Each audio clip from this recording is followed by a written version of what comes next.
Hi friends, നമസ്കാരം. നമ്മുടെ ഇഷ്ടവിശേഷങ്ങളായ ഗൗരി ശങ്കരത്തിൻ്റെ ഒരു അടിപൊളി വിശേഷമായിട്ടാണ് വന്നിരിക്കുന്നത്. അപ്പോൾ എല്ലാവർക്കും നല്ലൊരു ദിവസം ആശംസിച്ചുകൊണ്ട് തന്നെ നമുക്ക് വിശേഷത്തിലേക്ക് പോകാം. അപ്പോൾ തുടങ്ങുമ്പോൾ തന്നെ കാണുന്നത് നമ്മുടെ ശങ്കറും ഗൗരിയും കൂടി ഇതേണ്ട ശ്യാം സാറിൻ്റെ വീട്ടിലേക്ക് എത്തുകയാണ്. അപ്പോൾ അവരെ കണ്ടപ്പോഴേക്കും ഭയങ്കര സന്തോഷമായിട്ടോ എല്ലാവർക്കും. അപ്പോൾ നമ്മുടെ ശങ്കർ നല്ല ചിരിച്ച് ഹാപ്പി ആയിട്ടാണ് ഇതേണ്ട എത്തിയിരിക്കുന്നത്. അപ്പോൾ എല്ലാവരും ഇങ്ങനെ നോക്കി നിൽക്കുകയാണ്. അപ്പോൾ വേഗം തന്നെ അങ്ങോട്ടേക്ക് എത്തി. അല്ല, എന്താ ഇത്ര വൈകിയത് എന്ന് ചോദിച്ചു. എന്ത് പറ്റി? ഒന്നും പറയണ്ട എൻ്റെ ശ്യാം സാറേ, ഇലക്ഷൻ്റെ ടൈമല്ലേ, അതിൻ്റെ ഒരു ബ്ലോക്കേ. അപ്പോൾ വേഗം തന്നെ വേണു, ദേ ആദർശിൻ്റെ ഇളയതാണ് ദേ ഗൗരിയുടെ ഹസ്ബൻഡ് ശങ്കറെ നീ ഇവിടെ വന്നിരിക്കുക എന്ന് പറഞ്ഞു. അയ്യോ വേണ്ട ശ്യാം സാറേ, ഞാനിവിടെ നിന്നോളാം. അങ്ങനെയല്ല, നീയാണ് ഈ കുടുംബത്തിലെ മൂത്ത മരുമകൻ. ആരതിയുടെ വിവാഹം തീരുമാനിക്കുന്നത് നീ ഇവിടെ ചേർന്നിട്ട് വേണം ഇവിടെ വന്നിരിക്കുക എന്ന് മുത്തശ്ശി ഉടനെ പറഞ്ഞു. അപ്പോൾ നന്ദിനി അമ്മയും നോക്കിയപ്പോൾ നന്ദിനി അമ്മയും ചെന്നിരിക്കാൻ പറഞ്ഞു കേട്ടോ. അവൾക്ക് ഭയങ്കര സന്തോഷമായി. നേരെ ശ്യാം സാറിൻ്റെ അടുത്ത് തന്നെ നിന്നു. അപ്പോൾ ആദർശം തള്ളി അലയൻസിനെ പറഞ്ഞു വിട്ടു. ഞങ്ങൾക്ക് പ്രത്യേകിച്ച് ഡിമാൻഡൊന്നുമില്ല, മിഥുൻ്റെ ഇഷ്ടം എന്താണോ അതാണ് ഞങ്ങളുടെ ഈ ഇഷ്ടം. അല്ല, ഇനിയിപ്പം മിഥുനും ആരതിക്കും എന്തെങ്കിലും സംസാരിക്കാനുണ്ടെങ്കിൽ സംസാരിക്കാട്ടോ എന്ന് വേണുമാഷിങ്ങനെ പറയാണ്. ഓ അത് വേണ്ടട്ടോ. അതെ, ചെക്കനും പെണ്ണിനും പറയാനുള്ളതൊക്കെ അവർ രണ്ടാളും നേരത്തെ പറഞ്ഞിട്ടുണ്ടാവുമല്ലോ എന്ന് ശംഖു ഇങ്ങനെ പറയാണ്. അതിനി പ്രത്യേകിച്ച് സമയം കളയണോ? അത് ബാക്കി കാര്യം തീരുമാനിച്ച പോരെ? എന്തായിരുന്നു മോളെ, പോരെ എന്ന് ശംഖു ചോദിച്ചു. അതെ ഡോക്ടർ ചുള്ളൻ, എതിരഭിപ്രായം വല്ലതും ഉണ്ടോ? ഉണ്ടെങ്കിൽ ഇപ്പം പറയണം കേട്ടോ എന്ന് പറഞ്ഞു. അപ്പോൾ ചിരിക്കുകയാണ്. അപ്പോൾ ഡോക്ടർ ചുള്ളന് നമ്മുടെ ഒപ്പീനിയൻ തന്നെയാ. ശ്യാം സാറേ, ചിരി കണ്ടില്ലേ ശ്യാം സാറേ എന്ന് പറഞ്ഞു. അപ്പോൾ ഒന്നും മിണ്ടാതെ ഇങ്ങനെ ഇരിക്കുകയാണ് ആള്. അപ്പോൾ വേഗം തന്നെ ശങ്കർ, അപ്പോൾ ഇനി നമുക്ക് നിശ്ചയത്തിന് ഡേറ്റ് എടുക്കാം അല്ലേ? ശരി എന്ന് പറഞ്ഞു കേട്ടോ. അങ്ങനെ ചെയ്യാം അല്ലേ ശ്യാം സാറേ? അങ്ങനെ ചെയ്യാം എന്ന് പറഞ്ഞു. അതെ, നിശ്ചയം ചെറിയ രീതിയിലൊന്നും പോരാട്ടോ, നല്ല വമ്പൻ രീതിയിൽ നല്ല കളർഫുള്ളായിട്ട് തന്നെ വേണം കേട്ടോ, ഒട്ടും കുറയ്ക്കാൻ പാടില്ല. അത്രയും വലിയ ആഡംബരം വേണോ എന്ന് വേണുമാഷിങ്ങനെ ചോദിക്കുകയാണ്. ചെറിയ രീതിയിൽ ലളിതമായിട്ടൊരു ചടങ്ങ് പോരെ?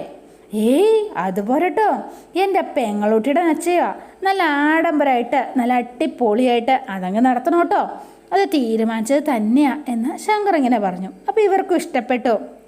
തൃശ്ശൂർ സ്ലാങ് ആണല്ലോ. ശങ്കർ തൃശ്ശൂരാ, ഏട്ടൻ മാത്രമല്ല കേട്ടോ, ഞാനും തൃശ്ശൂരാ എന്ന് പറഞ്ഞു വേണി. അതെ, വേണി ശങ്കറിൻ്റെ അനിയത്തിയാ. ഓഹോ, ഇപ്പോഴാ അപ്പം ചേട്ടനും അനിയത്തിയാണല്ലേ? അതെ എന്ന് പറഞ്ഞു. ഇനിയിപ്പോൾ തൃശ്ശൂർ എന്തെങ്കിലും ആവശ്യമുണ്ടെങ്കിൽ ഞാൻ ശങ്കറിനെ വിളിച്ചാൽ മതിയല്ലേ? എന്താവശ്യമുണ്ടെങ്കിലും ധൈര്യമായിട്ട് വിളിച്ചോ. ഇനി മന്ത്രിമാരെ കൊണ്ട് എന്തെങ്കിലും ആവശ്യം സാധിക്കാനുണ്ടെങ്കിലും വിളിച്ചോന്നേ. നമ്മുടെ കയ്യിൽ അതിനുള്ള ആളൊക്കെ ഉണ്ട് കേട്ടോ, ധൈര്യമായിട്ട് പോരെ, തള്ളൊന്നും അല്ല കേട്ടോ, ഉള്ള കാര്യമാണ്. ഈ കേരള രാഷ്ട്രീയത്തിൽ എന്ത് കാര്യവും നടത്തിയെടുക്കാൻ പറ്റിയ ആളാണ് നമ്മുടെ കയ്യിലുള്ള കേട്ടോ. നമ്മുടെ സ്വന്തം അച്ഛൻ എന്ന് പറയൂട്ടോ. നമ്മുടെ അച്ഛൻ്റെ പേര് പറഞ്ഞാലേ ഒരുമാതിരിപ്പെട്ട എല്ലാവർക്കും അറിയാട്ടോ. അച്ഛനെ ഈ സാമുദായിക സംഘടനയുടെയൊക്കെ നേതാവാട്ടോ. ചിലപ്പോൾ കേട്ടിട്ടുണ്ടാവുമായിരിക്കും, ചാരങ്ങാട്ട് മഹാദേവൻ. ഇത് കേട്ടപ്പോഴേക്കും വേണുമാഷിൻ്റെ മുഖഭാവം ആകെ അങ്ങ് മാറിപ്പോയി. അതെ, അതുകൊണ്ടാട്ടോ, അതാണ് കക്ഷി എന്ന് പറഞ്ഞു. അപ്പോഴേക്കും വേണുമാഷിന് പാസ്റ്റ് നേരെ വേഗം ഓർമ്മ വരികയാണ്. പണ്ട് വേണുമാഷിനെ പിടിച്ച് ഒരു കൊച്ചിനെ ഇരുത്തിയിട്ട് കൊച്ചിനെ ഭീഷണിപ്പെടുത്തി വേണുമാഷിനെ കൊണ്ട് വേഗം തന്നെ ആ നോമിനേഷൻ പിൻവലിച്ചൊരു ചരിത്രമുണ്ട്. അപ്പോൾ നേരത്തെ നമ്മളത് കണ്ടതാണ്, ഒരു പുഴക്കരയിലൊക്കെ ഒരു കൊച്ചിനെ കൊണ്ട് നിർത്തിയിട്ട് ഇങ്ങനെ കാണിച്ചത്. വേഗം അതാണ് ഓർമ്മ വന്നത്. അപ്പോഴേക്കും പിന്നെ പറയണ്ടല്ലോ, വേണുമാഷ് പൊട്ടിത്തെറിച്ചതുപോലെ ആയിപ്പോയി. നീ ചാരങ്ങാട്ട് മഹാദേവൻ്റെ മോനാണോ? അതെ, ഞാൻ ചാരങ്ങാട്ട് മഹാദേവൻ്റെ മോൻ ശങ്കർ മഹാദേവൻ. എന്തേ എന്ന് ചോദിച്ചു. മിസ്റ്റർ ശ്യാമപ്രസാദ്, പറയുന്നത് കൊണ്ട് വേറെ ഒന്നും വിചാരിക്കരുത്, ഈ വിവാഹം നടക്കില്ല എന്ന് പറഞ്ഞു. അപ്പോൾ എല്ലാവരും ഞെട്ടിപ്പോയി. ഇതെന്താ ഇങ്ങനെ പെട്ടെന്നൊരു സുപ്രഭാതത്തിൽ ഇങ്ങനെ പറഞ്ഞത് എന്നോർത്തോട്ടോ. എല്ലാവരും ഞെട്ടിത്തെറിച്ച് മുഖത്തേക്ക് മുഖം നോക്കുകയാണ്. വേണുമാഷേ, എന്താ മാഷേ ഇങ്ങനെ സംസാരിക്കണത്? നടക്കില്ല എന്നോ എന്ന് ചോദിച്ചു. അതെ വേണുമാമ എന്ന് ഉടനെ നമ്മുടെ മിഥുനെ വിളിക്കുകയാണ്. മിഥുനെ, ഈ പെൺകുട്ടിയെ നീ മറന്നു കളഞ്ഞേരാ, ഈ ബന്ധം നമുക്ക് ശരിയാവില്ല, അതുകൊണ്ടാണ് ഞാൻ ഈ പറയണത്. ഹായ്, ഇതെന്തൊക്കെയാണ് പറയണത് എന്ന് ചോദിച്ചു. അപ്പോൾ ശങ്കർ, ഇതുവരെ ഒരു കുഴപ്പമുണ്ടായിരുന്നില്ലല്ലോ, ഇപ്പം പെട്ടെന്ന് കല്യാണം നടക്കില്ല എന്ന് പറയാൻ മാത്രം എന്തിട്ടാ ഇപ്പോൾ ഇവിടെ ഉണ്ടായത്? വേണുമാഷേ, എന്താ പ്രശ്നം എന്ന് ചോദിച്ചു. എന്തുകൊണ്ടാണ് നിങ്ങൾ ഈ കല്യാണം നടക്കില്ല എന്ന് പറയുന്നത്? ഇതിൻ്റെ കാരണം ഇവൻ്റെ അച്ഛൻ ചാരങ്ങാട്ട് മഹാദേവനാ എന്ന് പറഞ്ഞു. അപ്പം ശങ്കറും വേണിയും പരസ്പരം നോക്കുകയാണ്. ഞെട്ടിപ്പോയി കേട്ടോ എല്ലാവരും. ഇതെന്തീ പുള്ളി പറയണതെന്ന് ഒരെത്തും പിടിയും കിട്ടണില്ലല്ലോ.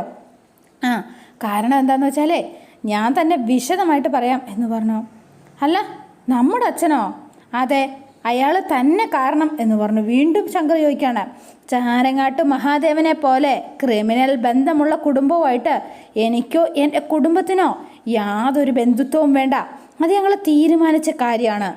അപ്പോഴേക്കും ശങ്കറിന് ദേഷ്യം വരാൻ തുടങ്ങി കേട്ടോ മഹാദേവനെക്കുറിച്ച് പറയുമ്പോൾ. അതെ, എന്തൊക്കെയാ ശ്യാം സാറേ ഇയാൾ വിളിച്ചു പറയണത്? ശങ്കറെ, വേണുവിന് പറയാനുള്ളത് എന്താണെന്ന് വെച്ചാൽ വേണു പറഞ്ഞു തീർക്കട്ടെ എന്ന് പറഞ്ഞു. നേരത്തെ നിങ്ങൾ ചോദിച്ചില്ലേ എന്തുകൊണ്ടാണ് ഞാൻ ഇലക്ഷനിൽ നിന്ന് പിന്മാറിയതെന്ന്? അതിന് കാരണം ഇവൻ്റെ അച്ഛൻ ചാരങ്ങാട്ട് മഹാദേവനാ.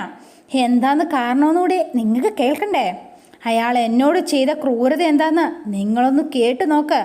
എന്നെ കൊണ്ട് നോമിനേഷൻ പിൻവലിപ്പിക്കാൻ വേണ്ടിയിട്ട് 12 വയസ്സുള്ള എൻ്റെ മകനെ അയാളും അയാളുടെ ആൾക്കാരും ചേർന്ന് കിഡ്നാപ്പ് ചെയ്തു.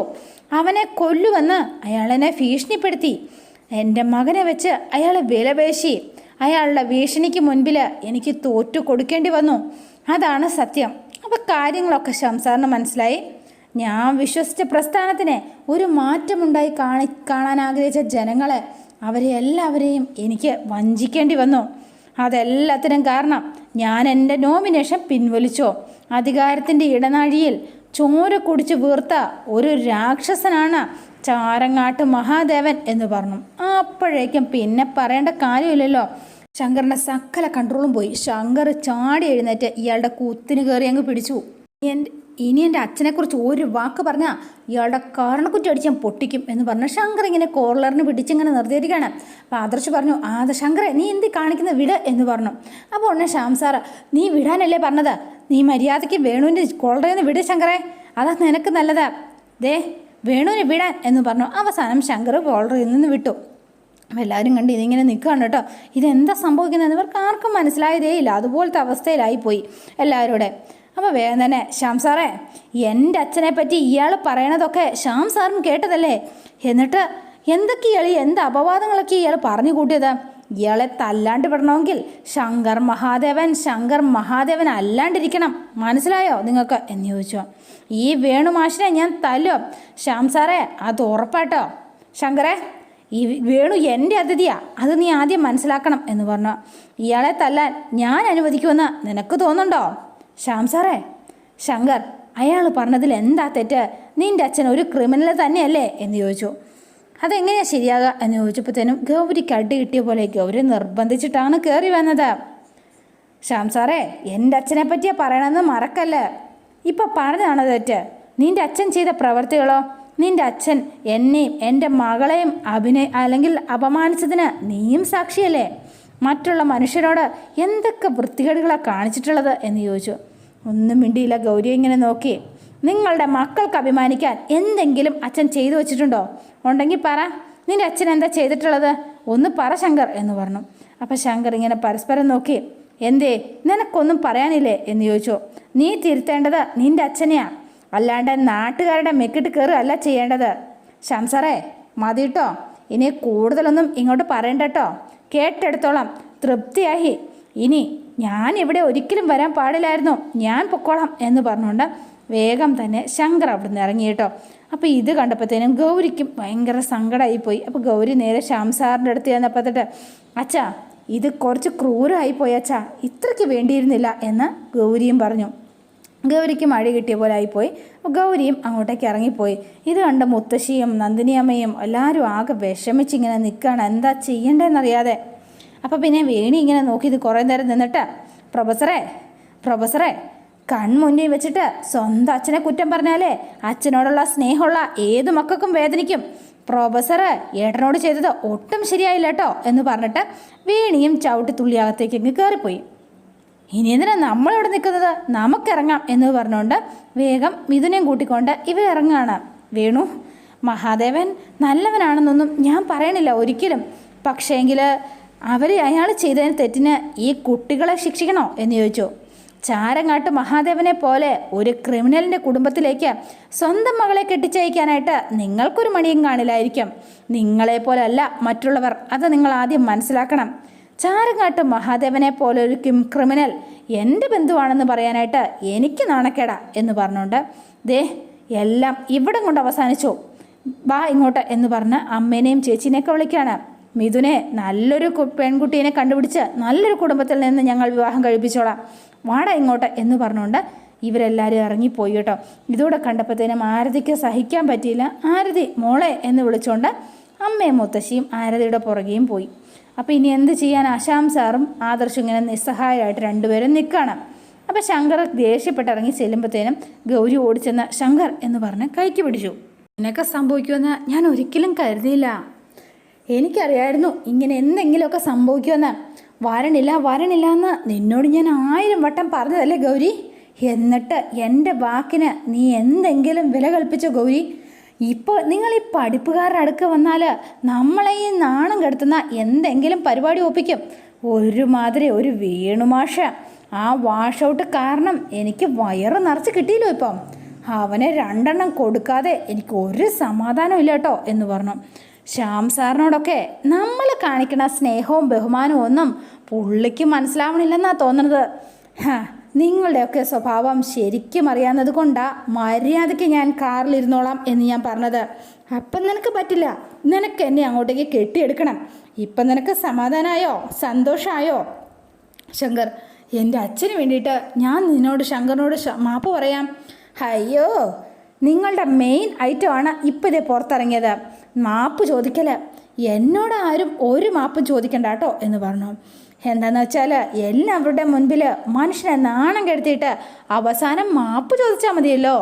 അതോടെ നമ്മൾ അനുഭവിച്ച അപമാനവും വേദനയും ഒക്കെ പൊയ്ക്കോളും, മാപ്പ് കൊണ്ട് തീരുമല്ലോ എന്ന് പറഞ്ഞു. ശങ്കർ, പ്ലീസ് ശങ്കർ, ഞാനിപ്പോൾ എന്താ ശങ്കറിനോട് പറയേണ്ടത്? സോറി, നീ ഒന്നും പറയുകയും വേണ്ട, എനിക്കൊന്നും കേൾക്കുകയും വേണ്ട എന്ന് പറഞ്ഞ് ശങ്കർ ദേഷ്യപ്പെട്ട് വണ്ടിയിലേക്ക് കയറി. അവസാനം പിന്നെ ഗൗരിയും നേരെ ചെന്ന് വണ്ടിയിലേക്ക് കയറി. അപ്പോൾ രണ്ടുപേരുടെ വേണ്ട തിരിച്ചു പോവാണ്. വേണി നേരെ വേഗം തന്നെ മഹാദേവനെ വിളിച്ച് കാര്യങ്ങൾ പറയാണ്. ഹലോ അച്ഛ എന്ന് പറഞ്ഞു. എന്താ വേണി മോളെ എന്ന് ചോദിച്ചപ്പോൾ, അച്ഛ ആരതിയുടെ വിവാഹം മുടങ്ങി അച്ഛ എന്ന് പറഞ്ഞു. അതെങ്ങനെ? ആരതി മോളെ കെട്ടാനിരുന്ന ചെക്കൻ നല്ല പയ്യനാണെന്നും നല്ല ഫാമിലി ആണെന്നും ഒക്കെയാണല്ലോ പ്രൊഫസർ പറഞ്ഞത്. ഹൈ, ഈ പിന്നെ എന്തുട്ടാ ഇപ്പോൾ പറ്റിയത്? അച്ഛൻ കാരണമായി ഇപ്പോൾ കല്യാണം മുടങ്ങിയെന്നാ എല്ലാവരും പറയണത്. ഞാൻ കാരണമോ? ഞാനിപ്പോൾ എന്തുട്ടാ ചെയ്തത്? ഞാൻ എന്താ മോളെ ചെയ്തത്? നീ വിശദമായിട്ട് എന്നെ പറയേണ്ട മോളെ. അപ്പോൾ അവിടെ നടന്ന സംഭവങ്ങളൊക്കെ വേണി മോള് നമ്മുടെ മഹാദേവൻ്റെ ചെവിയിലെത്തിക്കുകയാണ്. മഹാദേവന് ഭയങ്കര സന്തോഷമായി. കേൾക്കാൻ ആഗ്രഹിച്ച കാര്യം തന്നെയാട്ടോ. ശരിക്കും ഏട്ടനാണെങ്കിൽ അയാളെ തല്ലാൻ വേണ്ടിയിട്ട് പിടിച്ചു കേട്ടോ ആ വേണുമാഷിനെ. എന്നിട്ട് ഒരു തരത്തിലാട്ടോ ഇവിടുന്ന് ശ്യാം സാറൊക്കെ വെടിയിപ്പിച്ചത്. ഏട്ടൻ നന്നായി വിഷമിച്ചിട്ടാട്ടോ അങ്ങോട്ട് പോകുന്നത്.